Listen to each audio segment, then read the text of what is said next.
اللہم صلی علی محمد و آل محمد۔ یہ آل محمد ہے کہ جن کی تعریف اللہ ہی کر سکتا ہے اور جو ان کی صفات بیان کر سکتا ہے۔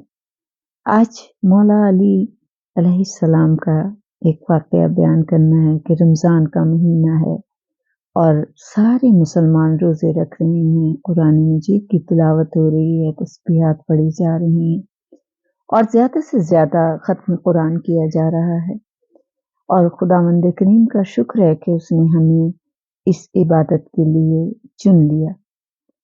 اور کہتے ہیں کہ مدینہ منورہ میں ہم جاتے ہیں جہاں کی کھجوریں بڑی مشہور ہیں، اور مدینہ میں میرے رسول کا زمانہ ہے، لوگ نماز پڑھ کے بیٹھے ہیں عشاء کی، اور اب تسبیحوں سے فارغ ہو کے بس گھر جانے والے ہیں کہ ایک صحابی اپنے ساتھ والے صحابی سے کہتا ہے کہ دیکھو میرے گھر میں تو کھانے کو بھی نہیں ہوتا، بہت حالات خراب ہوتے ہیں بعض وقت، لیکن کتنا کریم ہے مولا علی کہ کل میں نے انہیں کہا کہ آپ میرے گھر افطاری کے لیے آئیں تو میری عزت بڑھ جائے گی، مجھے بہت اچھا لگے گا۔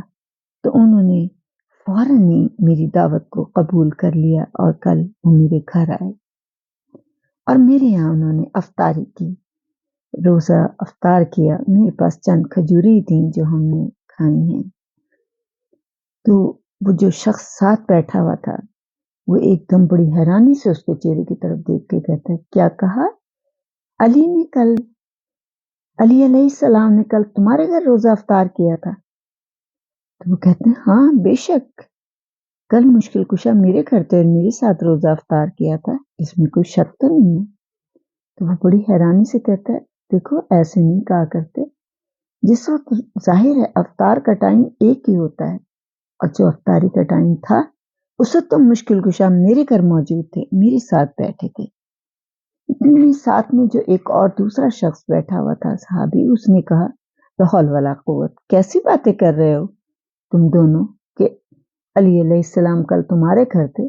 کل تو وہ میرے گھر تھے، اور میں تمہیں ابھی بھی اپنے بچہ میرے ساتھ بیٹھا ہے اس سے بھی پوچھ لو کہ وہ کل میرے گھر تھے اور روزہ انہوں نے ہمارے ساتھ افطار کیا ہے۔ جب یہ بات ہو رہی تھی تو ایک دم ایک شخص اور اٹھ کے کھڑا ہوا، انہوں نے کہا تم تینوں جھوٹ بول رہے ہو۔ انہوں نے کہا اس میں جھوٹ کی کیا بات ہے؟ اس سے بڑا جھوٹ کیا ہوگا کہ کل علی علیہ السلام نے میرے گھر روزہ افطار کیا ہے، اور کل علی علیہ السلام میرے گھر افطاری کر رہے تھے، جب میرے گھر میں تھے تو تمہارے گھر میں کیسے جا سکتے ہیں؟ تیسرے نے کہا بھی کمال کرتے ہو تم تو، آنکھوں میں ہمارے سامنے بیٹھ کے تم دھول جھونک رہے ہو اور اتنا بڑی باتیں تم لوگ کر رہے ہو، کیا تم چاروں نے کوئی معاہدہ کیا ہوا تھا کہ علی علیہ السلام کو تم نے افطار پہ بلایا اور یہ باتیں کر رہے ہو؟ کل علی علیہ السلام میرے گھر بیٹھے تھے، میرے گھر افطاری کے لیے گئے تھے، اور میں ان کا بڑا شکریہ ادا کیا تھا کہ وہ میرے گھر افطاری کرنے کے لیے آئے، تو تمہارے گھروں میں کیسے آ سکتے ہیں؟ جب یہ بات کر رہا تو پانچواں کھڑا ہو گیا، پھر چھٹا کھڑا ہو گیا، ساتواں کھڑا ہو گیا، اور سارے کے سارے یہ کہہ رہے تھے اس طرح سے کہ کل علی ہمارے گھر تھے۔ جناب سلیمان فارسی یہ تمام باتیں سنی تو انہوں نے کہا پریشانی کی کیا بات ہے، تم لوگ سچ کہہ رہے ہوں گے، لیکن بھئی کل میرا مشکل کشا تو میرے ساتھ تھا، اور کل انہوں نے اور میں نے اکٹھے ہم نے افطاری کی تھی، تو یہ مجھے تو یقین نہیں آتا۔ اب وہ سارے کے سارے مسجد میں تو ایک شور مچ گیا، ایک سب کی آوازیں تھیں علی میرے ساتھ تھے، علی میرے ساتھ تھے، میرے گھر افطاری کر رہی تھی، اور یہ میرے بچے سے گواہی لے لو، میرے ساتھی سے گواہی لے لو، ہمسائے سے گواہی لے لو، ایک شور مچا ہوا تھا سارا کہ مسجد نبی میں جب اتنا شور ہوا کہ آوازوں پہ آوازیں آ رہی تھی تو سلمان فارسی نے کہا کہ ایک دوسرے سے الجھنے کا اور گریبان پکڑنے کا کیا فائدہ ہے، اس سے بہتر نہیں ہے کہ وہ جو کائنات کا رسول ہے، جو ہمارے رسول ہیں، ہم ان سے بات کرتے ہیں۔ اور جناب رسول خدا کچھ دیر کے لیے اپنے حجرے میں چلے گئے تھے۔ مسلمانوں نے کہا کہ ٹھیک ہے جی، انہیں بلایا جائے۔ جناب رسول خدا صلی اللہ علیہ وآلہ وسلم کو بلایا گیا۔ جناب رسول خدا تشریف لائے اور مسکراتے ہوئے بیٹھ گئے، اور جب انہوں نے کہا کہ یا رسول اللہ، میں کہہ رہا ہوں کہ کل علی میرے ساتھ افطار کے وقت تھے۔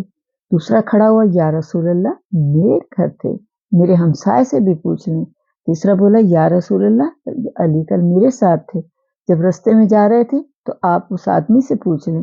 اس طرح سب ایک ایک بات کر رہے تھے، اور سلیمان فارسی نے کہا کہ یا رسول اللہ کل علی میرے ساتھ تناول فرما رہے تھے۔ تو رسول اللہ مسکرائے اور مسکراتے ہوئے کہا کہ بھئی حقیقت تو یہ ہے کہ جس وقت کا تم جھگڑا کر رہے ہو اور کہہ رہے ہو کہ علی تمہارے گھر تھے، اس وقت تو علی علیہ السلام میرے مہمان تھے، کل انہوں نے روزہ میرے ساتھ افطار کیا ہے۔ آپ نے کہا کہ حقیقت ہے کہ کل علی میرے ساتھ تھے۔ اب جب رسول اللہ صلی اللہ علیہ وآلہ وسلم نے یہ بات کی کہ علی کل میرے ساتھ تھے، تو سب کے منہ کھلے رہ گئے، اور پھر ادھر سے جب اتنے شور کی آواز سنی تو میری بیوی نے حسن حسین سے کہا، بیٹا دیکھ کے آؤ کیا بات ہے۔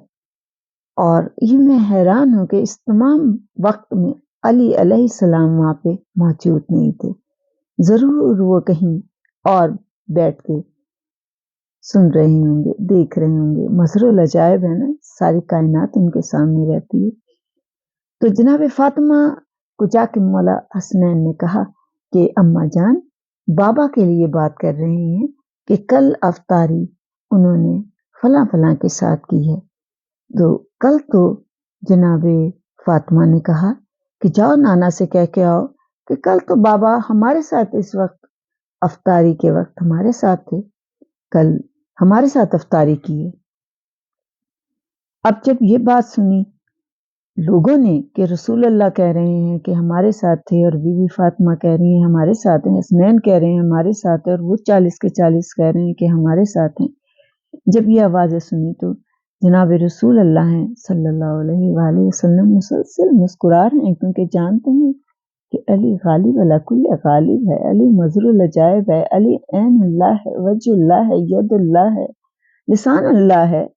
علی کی تو وجہ اللہ ہونے کی نشانی یہ ہے کہ وہ مظہر العجائب ہے، کہ اتنے میں جناب رسول خدا صلی اللہ علیہ وآلہ وسلم کے پاس